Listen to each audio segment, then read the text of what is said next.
네, 최종 참여연대에서 하고 있는 참여자치 할 수 있다 참치캔TV 계속해서 지금 크린에 관련해서 최병조 도시환경위원장님과 말씀 나누고 있습니다.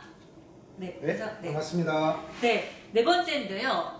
저희가 이제 뭐 관련된 시설도 알아봤고 어떻게 문제가 있는지도 알아봤고 또 시나 다른 데서 어떻게 대응하고 있는지도 좀 알아봤습니다. 하지만 아직 세종 시민들이 어떻게 해야 될지 이거 해결 방안이 있을지 아직 좀 답답한 상황이긴 한데요. 그래서 저희가 클린을 방법이 없는데 업고 튈까라고 하는 선제 업고 튀어 한번 저희가 패러디 해봤습니다.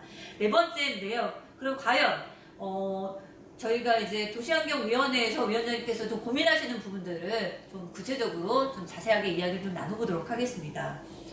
크린에 왜 고장이 이렇게 많을까요? 이 크린넷은 어떻게 보면 굉장히 단순한 기계이긴 한데 사용하다가 보면 우리가 예측하지 못한 고장들이 이제 많이 있었던 것 같습니다. 특히 이 크린넷은 우리가 완벽하게 검증이 된 걸 갖다 설치한 게 아니고요. 크린넷을 선택할 당시부터 일부에서는 이것이 완벽하게 검증이 된 게 아니니까 천천히 했으면 좋겠다는 의견들이 있었습니다. 그럼에도 불구하고 행복도시 건설을 하면서는 이걸 설치를 했고요. 또한 그때 그 기술이 원천 기술이 국내에 있지 않고 외국에 있었습니다. 그래서 외국 것을 갖다가 국내 업체가 반영을 해서 하다가 보니까 문제점들을 갖다가 다 발견하지 못하고 해서 했던 부분들이 있고요. 그 다음에 여기에 대한 연구가 국내에서 충분하게 이루어지지 않은 것도 하나의 원인이 되는 것 같습니다.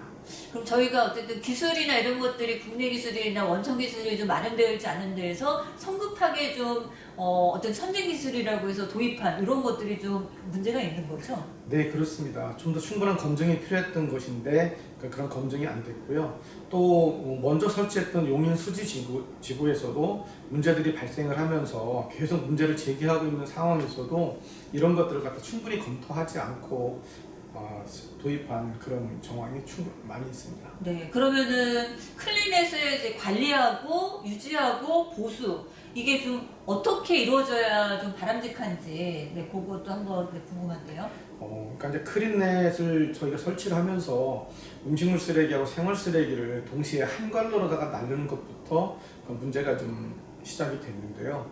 왜냐하면 음식물 쓰레기 부분이 들어가서 관로를 갖다 부식시키는 부분들다가 나타났고요.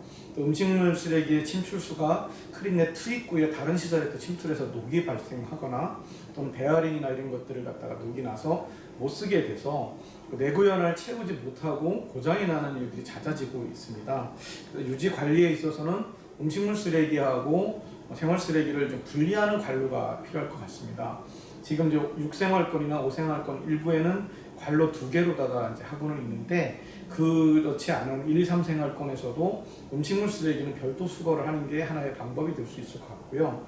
그 다음에 유지보수입니다. 유지보수를 그 개별 아파트 단지에다 맡기고 있다 보니까 문제가 있는데요. 일단은 어디가 고장이 났는데 그 고장이 무엇인지를 명확하게 진단하지 못하거나 진단하더라도 노하우가 없어서 축적된 기술이 없어서 이것을 대응하지 못하고 있습니다.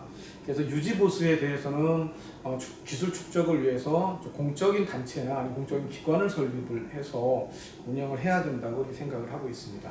지금도 말씀을 해주셨는데 크린넷에서 문제가 발생하고 고장이 났을 때 그러면 지금 그 수리하고 보수하는 이런 데 비용은 지금 다 시민들이 담당하고 있는 몫으로 내고 있는 거다 이렇게 이해하면 될까요? 네, 그렇습니다. 지금 이제 동지역에 크린넷이 설치되어 있는데 아파트 단지에 있는 것은 100% 우리 입주민들이 담당을 하고 있고요. 단독주택지나 상가에 있는 부분은 시가 그 비용을 담당을 하고 있습니다. 그래서 많은 시민들이 살고 있는 우리 아파트 단지에 있는 고장은 고스란히 시민 몫으로 들어와 있습니다. 그래서 이 부분에 대한 부분도 좀 충분히 짚어봐야 될 것 같고 단독주택 단지와 아파트 단지의 형평성 문제 이런 것들도 함께 짚어봐야 될 것 같습니다. 좀 문제가 있군요. 그래서 공동주택 안에 있는 클린넷 시설의 보장은 그 입주민들이 내는 거고 그 전원주택이라든지 상가 쪽에 있는 거에서는 시에서 또 비용을 담당해 준다고 하니 어쨌든 그런 거에서 문제점들이 여러 개 지금 노출이 되어 있다고 보여지는데요. 그렇다고 한다면 위원장님이 생각하시는 과연 참여연대라고 하는 단체에서도 제시하는 이렇게 좀 해결해 달라 크리넷 이런 게 어떤 안이 있을까요? 이제 크린넷에 대한 문제를 갖다가 좀 심각하게 받아들여줬으면 좋겠습니다. 그 전까지는 세종시가 아주 심각하게 생각하지는 않았던 것 같고요. 최근에 들어와서 큰 문제라고 이제 인식을 하고 계시는 것 같은데요. 저희 참여연대에서 조사를 하고 도시환경위원회에서 여러 자료들을 수집하고 논의해 본 결과 문제점을 해결하기 위해서는 세종시 혼자의 문제로다가만 어렵다고 좀 생각이 듭니다. 왜냐하면 여기는 법률에 대한 부분도 따라 있고요. 그다음에 조례 같은 부분들도 있고 예산도 있습니다. 여기에는 시민들이 내는 돈들도 있어서 저는 시민단체, 세종시 그리고 의회 이런 주체들이 함께 모여서 우선 이 문제를 어떻게 해결할지 합의를 보는 것이 먼저일 거고요.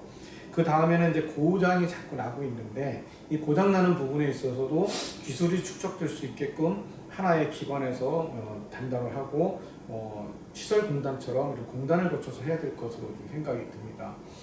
왜냐하면 세종시의 인구의 한 50만 명 정도가 사용하는 시설이기 때문에 이거는 전체 인구로 봤을 때도 큰 문제이고 세종시에서 가장 큰 문제여서 이거는 공동 대응이 반드시 필요한 부분이라고 생각합니다. 네, 지금까지 도시환경위원회 위원장님으로부터 크리넷, 저도 세종시에 10년이 넘게 살았는데 크리넷이 좋은 시설이라고 하는 건 알고 있었지만 어떤 문제점이 있고 고장 왜 이렇게 자주 나는지에 대해서는 잘 몰랐던 사실들을 오늘 이 기회를 통해서 저희가 한번 자세히 알아보는 시간을 가졌습니다.